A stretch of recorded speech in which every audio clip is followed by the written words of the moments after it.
To Shukla study point. आप सभी का स्वागत है आपके अपने YouTube channel Shukla study point में। मैं शिवम शुक्ला आप सभी दोस्तों का हार्दिक स्वागत करता हूं। आज की वीडियो के माध्यम से हम चर्चा करेंगे एजुकेशन के जो थर्ड पेपर आपका हुआ है, यानी कि 103 पेपर कोड वाला, उसको मैं सॉल्व करवाने का प्रयास करूंगा। ये फर्स्ट सेमेस्टर की दृष्टि से यह लेक्चर बहुत ही हेल्पफुल होगा, तो आप सभी लोग वीडियो को अंत तक जरूर देखिएगा ताकि आपको हेल्प हो सके। और आप किसी दूसरे विश्वविद्यालय से हैं तो आपके लिए यह लेक्चर बहुत ही हेल्पफुल होने वाला है, क्योंकि इसमें हम 40 ऑब्जेक्टिव टाइप के महत्वपूर्ण प्रश्नों पर चर्चा करने वाले हैं जो कि एग्जामिनर की चॉइस है। यानी कि ये मैंने मॉडल पेपर नहीं सेट किया है, एग्जामिनर खुद ऐसे पेपर्स बनाते हैं। और आप देखेंगे कि ये जो क्वेश्चंस इसमें दिए गए हैं मैंने अपने मॉडल पेपर में ऑलरेडी पहले से दे रखे हैं।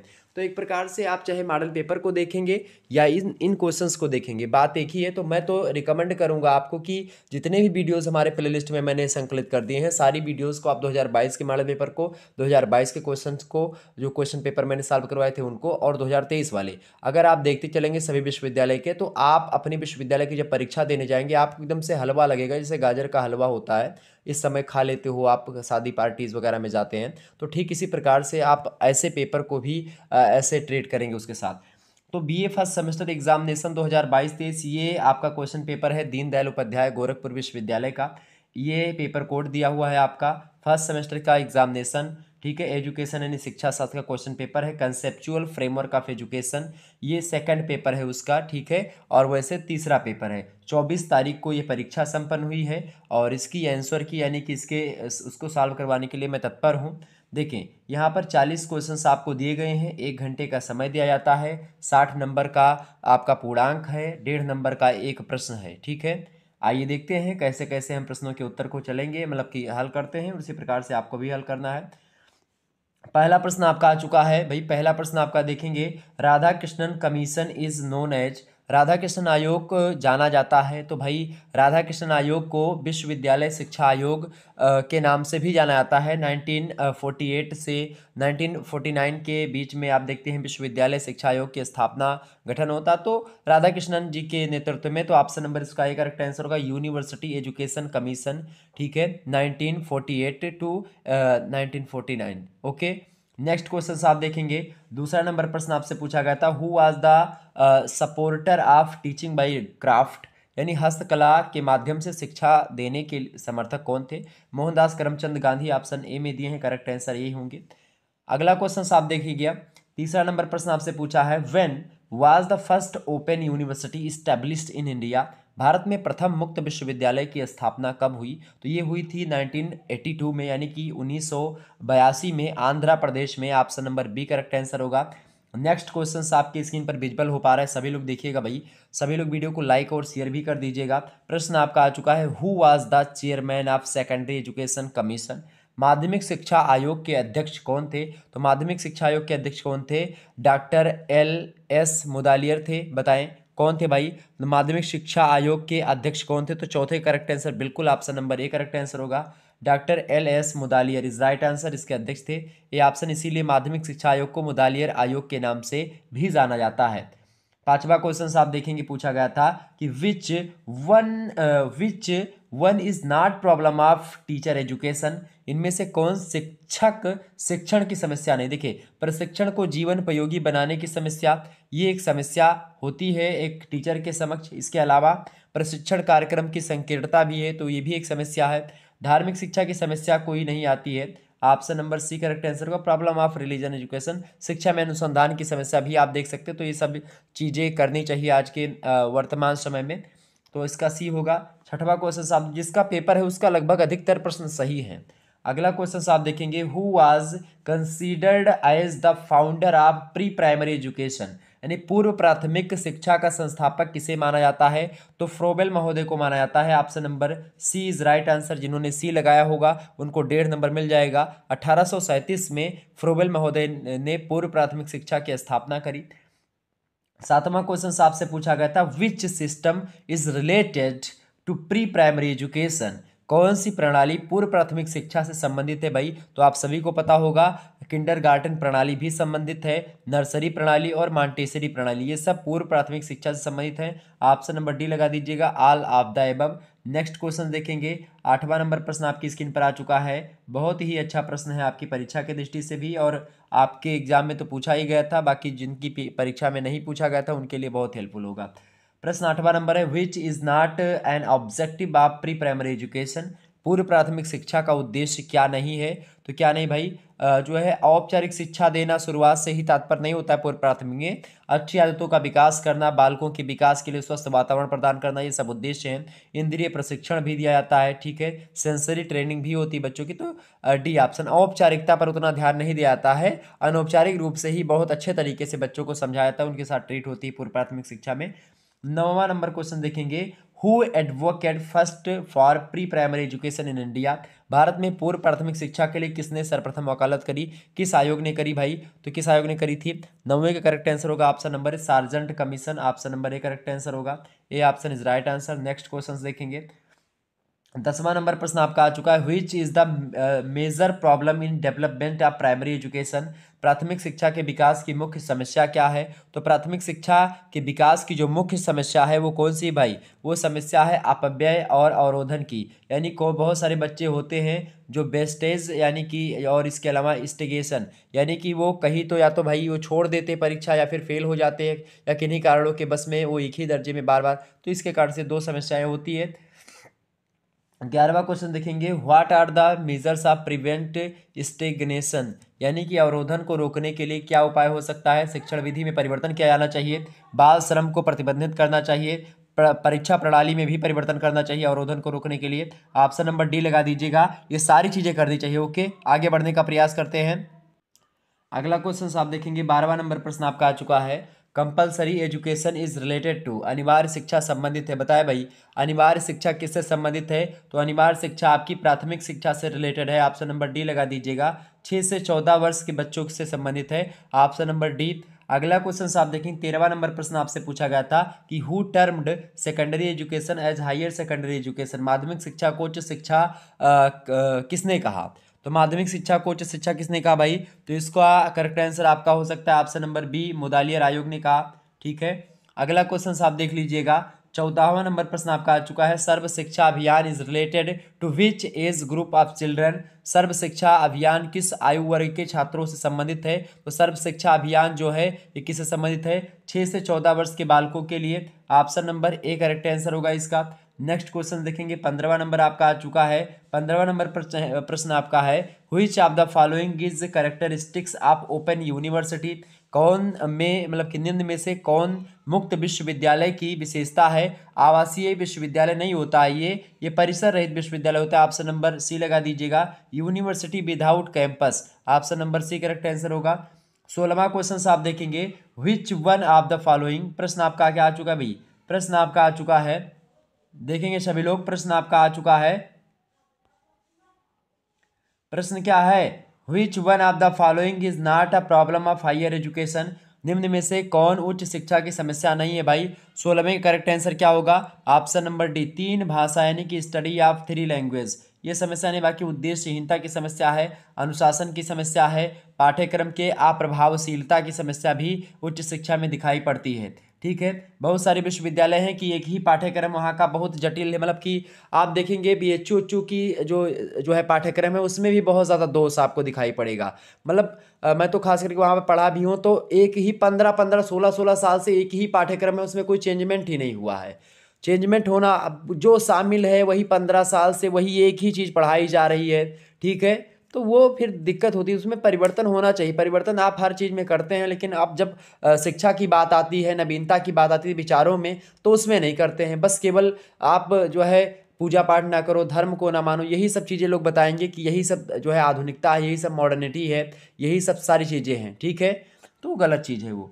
हर चीज़ में नवीनता लाने का प्रयास करो, बजाय कि केवल धर्म को ना मानो, ठीक है। अगला क्वेश्चन आप देखेंगे, when MHRD was created. MHRD का निर्माण कब हुआ? तो MHRD का निर्माण कब हुआ भाई? फटाफट से बताने का प्रयास करेंगे। MH यानी ministry of education of India, मानव संसाधन मंत्रालय जो है, इसकी स्थापना आपसे पूछ रहा है कब हुई? तो 26 सितंबर 1985 को ही, ऑप्शन नंबर इसका एक करेक्ट आंसर होगा।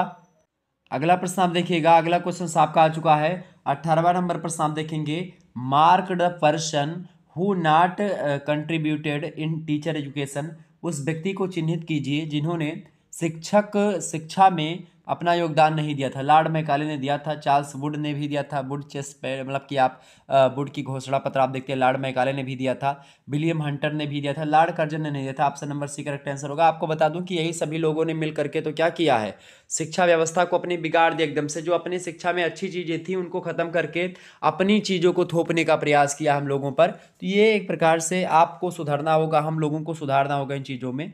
आगे बढ़ते हैं। 19वां नंबर आपका क्वेश्चन आ चुका है, टीचर ट्रेनिंग। प्रश्न आपका क्या है भाई, टीचर ट्रेनिंग ऑर्गेनाइजेशन आर, यानी कि शिक्षक प्रशिक्षण संस्था इनमें से कौन सी है।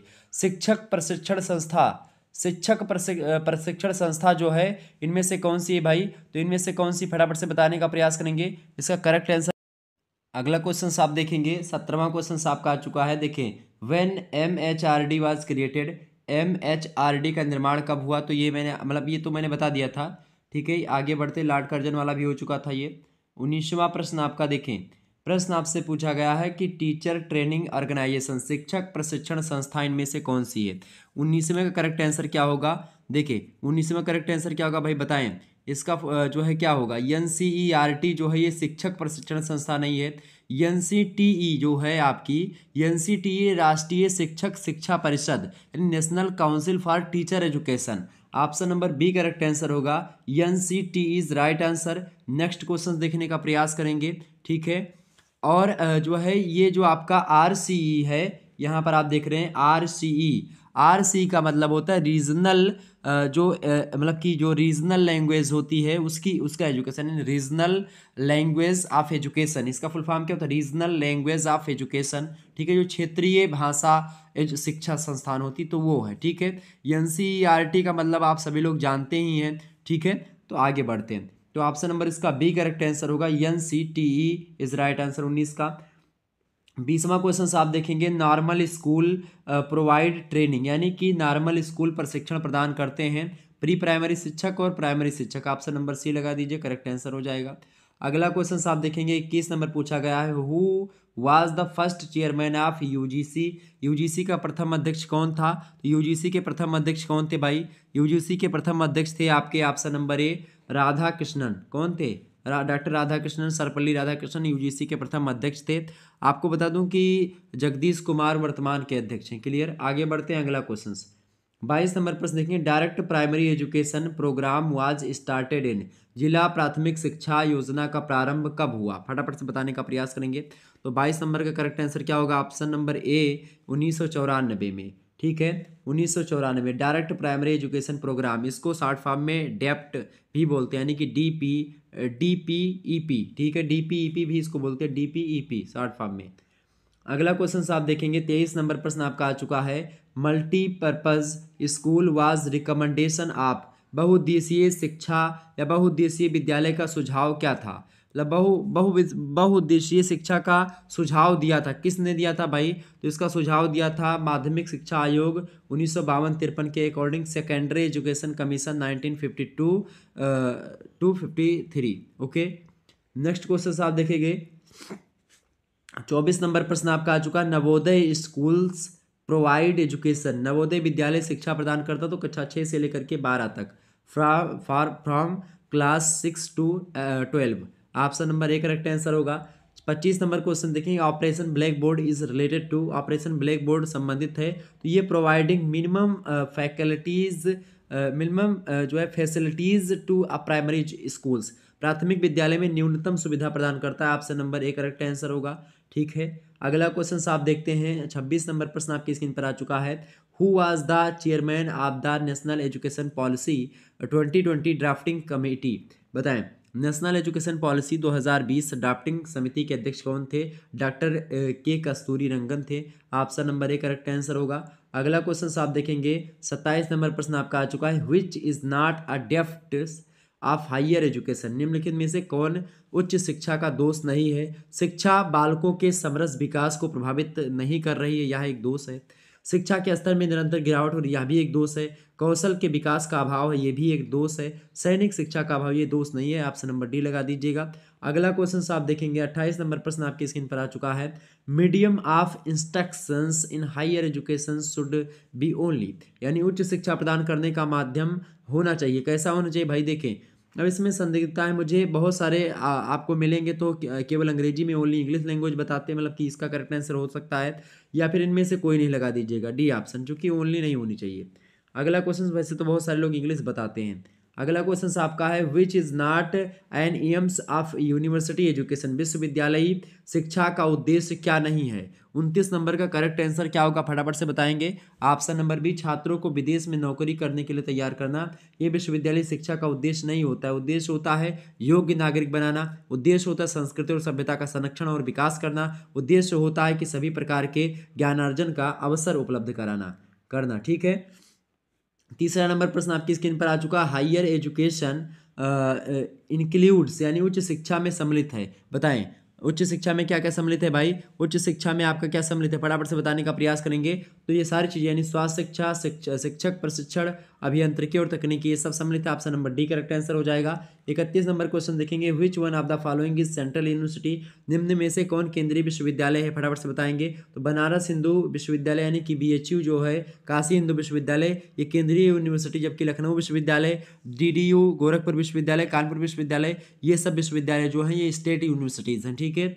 अगला क्वेश्चन आप देखेंगे 32 नंबर प्रश्न आपका आ चुका है। Who was the chairman of secondary education commission, माध्यमिक शिक्षा आयोग का अध्यक्ष कौन था, फटाफट से बताएंगे। तो माध्यमिक शिक्षा आयोग का अध्यक्ष कौन था, कौन थे, Lakshmana Swami Mudaliar, option number A correct answer होगा। अगला क्वेश्चन देखें 33 नंबर प्रश्न है। Right to education act 2009 came into effect on, शिक्षा का अधिकार अधिनियम 2009 लागू हुआ था। कब लागू हुआ था, 2009 का जो अधिनियम था ये भाई, तो ये लागू हुआ था आपका 1 अप्रैल 2010 को। Option number D correct answer होगा, 1 अप्रैल 2010। 34 नंबर प्रश्न आपकी स्क्रीन पर आ चुका है। Where was the Jamia Millia Islamia university establish, Jamia Millia Islamia विश्वविद्यालय की स्थापना किस जगह पर हुई थी, अलीगढ़ में। ऑप्शन नंबर इसका सी करेक्ट आंसर होगा। अगला क्वेश्चन आप देखेंगे 35 नंबर। मदरसा was traditionally related to which level of education that is now not in practice, यानी मदरसा पारंपरिक रूप से किस शिक्षा स्तर से संबंधित है जो अब प्रचलन में नहीं है। ये पूर्व मतलब प्राथमिक शिक्षा से रिलेटेड है, और मेरे हिसाब से ये डी भी लग सकता है, इसमें कोई दो राय नहीं, तो बी या फिर डी, ठीक है, इनमें से एक करेक्ट आंसर होगा। 36 नंबर प्रश्न देखेंगे। In which year Shimla education conference was held, Shimla शिक्षा सम्मेलन किस सन में हुआ। शिक्षा सम्मेलन जो हुआ था शिमला का, वो हुआ था भाई 1901 ईस्वी में। ऑप्शन नंबर इसका बी करेक्ट आंसर होगा। अगला क्वेश्चन आप देखें 37 number. How many regional institute of education are working under NCERT, NCERT के कितने शिक्षा के क्षेत्रीय संस्थान कार्य कर रहे हैं, तो 4 कर रहे हैं। ऑप्शन नंबर इसका ए करेक्ट आंसर होगा। 38 नंबर क्वेश्चन आप देखने का प्रयास करेंगे। Which of the following institute sets standard for higher education, निम्नलिखित में से कौन उच्च मतलब कौन संस्थान उच्च शिक्षा के लिए मानक तय करता है, तो UGC करता है। ऑप्शन नंबर इसका डी करेक्ट आंसर होगा। यूनिवर्सिटी ग्रांट्स कमीशन, विश्वविद्यालय अनुदान आयोग। 39 नंबर प्रश्न है। The aim of DIET is DIET, यानी डाइट का मुख्य उद्देश्य क्या है, उच्च शिक्षा को सुगम बनाना, प्राथमिक शिक्षा को सुगम बनाना, क्या उद्देश्य है भाई, तो इसका उद्देश्य है दोनों को करना। ऑप्शन नंबर इसका सी करेक्ट आंसर होगा। अगला क्वेश्चन आप देखिएगा, इसका फुल फॉर्म क्या होता है, डाइट का फुल फॉर्म होता है district institute of education and training, जिला शिक्षा एवं प्रशिक्षण संस्थान, ठीक है। अगला क्वेश्चन आप देखें 40 नंबर प्रश्न है। विच of the following inspired the established of NIOS, यानी NIOS की स्थापना निम्नलिखित में से किससे प्रेरित थी, तो ये प्रेरित थी भाई किससे, ये प्रेरित थी नेशनल एजुकेशन पॉलिसी 1986 से, यानी कि नवीनतम एजुकेशन पॉलिसी, नवीन एजुकेशन पॉलिसी या न्यू एजुकेशन पॉलिसी 1986 में जो आई थी, उससे प्रेरित थी NIOS की बात की, इसका फुल फॉर्म होता है राष्ट्रीय मुक्त विश्वविद्यालय शिक्षा संस्थान, ठीक है, national institute of open schooling. Okay, तो इस प्रकार से आपने 40 क्वेश्चंस को समझा विस्तार से। चलिए फिर मिलते हैं हम नेक्स्ट वीडियो में, तब तक के लिए जय हिंद जय भारत। आप सभी का बहुत बहुत धन्यवाद हमारे से जुड़ने के लिए। इसी प्रकार से अपना प्यार हमेशा बना रखिए। Good night, I love you.